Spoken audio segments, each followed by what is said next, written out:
আপনি কি কখনো ভেবে দেখেছেন পৃথিবীর হাজার ফুট গভীরের কালো এক টুকরো পাথর কিভাবে কয়েক মাসের মধ্যেই বদলে শক্তিশালী ম্যাগনেটে বা চুম্বকে পরিণত হয়? তাছাড়া প্রতি বছর কেন পৃথিবী জুড়ে প্রায় $20 বিলিয়ন বা হাজার হাজার কোটি টাকা খরচ করা হয় সাধারণ দেখতে এই ধাতব টুকরোর পেছনে? আজ আপনাদের দেখাবো আধুনিক বিশ্বের হৃৎপিণ্ড খ্যাত ম্যাগনেটের এক অবিশ্বাস্য জার্নি। ম্যাগনেট তৈরির এই অবিশ্বাস্য জার্নিটা শুরু হয় মাটির একেবারে গভীর থেকে। খনি থেকে রেয়ার আর্থ বা বিরল সব খনিজ যেমন আয়রন, বেরিয়াম, স্ট্রন্টিয়াম বা নিউডিমিয়াম খুঁজে বের করা হয়। ভূতত্ত্ববিদরা প্রথমে পুরো এলাকা স্ক্যান করে ঠিক করেন কোন জায়গায় কতটা আকরিক আছে। এরপর বিশেষ ড্রিলিং মেশিন দিয়ে মাটির একের পর এক স্তর ভেদ করা হয়। সবকিছু ঠিকঠাক জানা গেলে হিসেব করে বিস্ফোরণ করানো হয়। এখানে সাধারণ খনির মতো ধুমধাম বিস্ফোরণ করা হয় না। ঠিক কত গ্রাম বিস্ফোরক ব্যবহার হবে, কোন দিক দিয়ে শিলা ফাটবে, সবকিছুই মিলিমিটার লেভেলে হিসেব করা হয়, যাতে খনিজ আকরিকের টুকরোগুলোর মান এতটুকুও নষ্ট না হয়।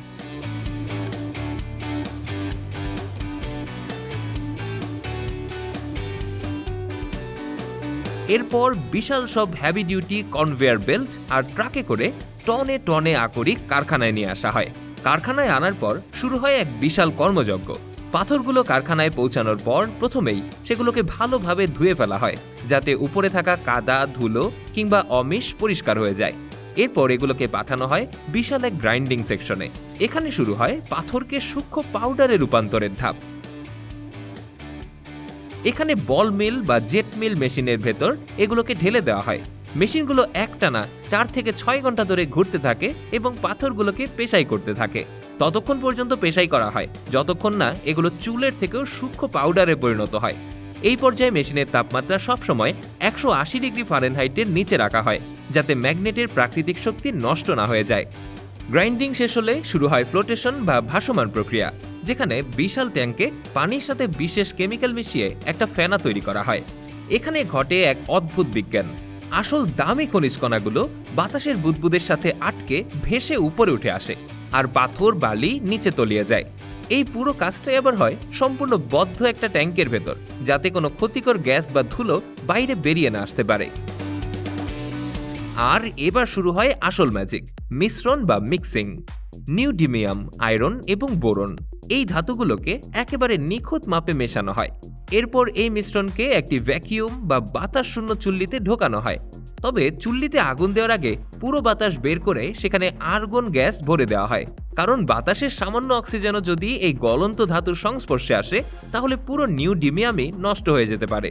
এরপর এই সবগুলোকে ঢোকানো হয় ইন্ডাকশন ফার্নেসে, যেখানে প্রায় 3000 ডিগ্রি ফারেনহাইট তাপমাত্রায় গলিয়ে এগুলোকে টকবকে তরল লাভায় পরিণত করা হয়।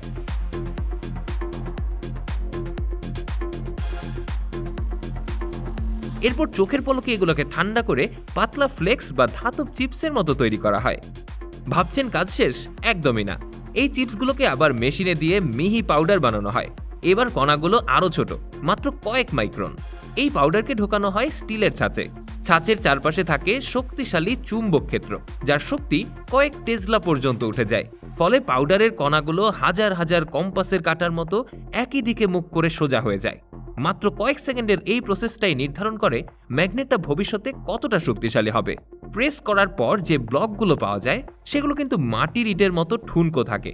এগুলোকে শক্তিশালী সলিড মেটালে রূপান্তর করতে আবার বিশাল ওভেনে 2200 থেকে 2400 ডিগ্রি তাপমাত্রায় পোড়ানো হয়।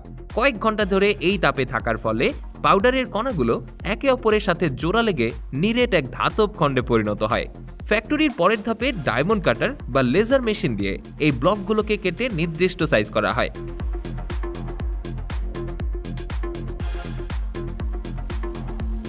সবশেষে আসে সবচেয়ে চমকপ্রদ ধাপ। এত প্রসেসিং এর পরেও কিন্তু এগুলো এখনো ম্যাগনেটই হয়নি। এগুলো কেবল সাধারণ ধাতুর টুকরো, যার কোনো আকর্ষণ ক্ষমতা নেই। তাই এবার এদের আসল শক্তি জাগানো হয় ম্যাগনেটাইজেশন প্রক্রিয়ায়। মেশিনের ভেতরে রেখে মাত্র 1 থেকে 5 মিলিসেকেন্ডের জন্য এর মধ্য দিয়ে হাজার হাজার ভোল্টের বিদ্যুৎ চালনা করা হয়।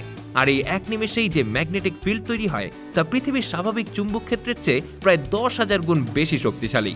এভাবেই একটি সাধারণ ধাতুর টুকরো বিশ্বের অন্যতম শক্তিশালী চুম্বকে পরিণত হয়। সবশেষে অটোমেটেড মেশিনে কোয়ালিটি চেক করা হয়। এরপর প্যাকিং করার সময় আবার খুব সাবধানতা অবলম্বন করতে হয়, একটার সাথে আরেকটা যাতে লেগে না যায়, সেজন্য মাঝখানে প্লাস্টিক বা বিশেষ স্পেসার দেওয়া হয়।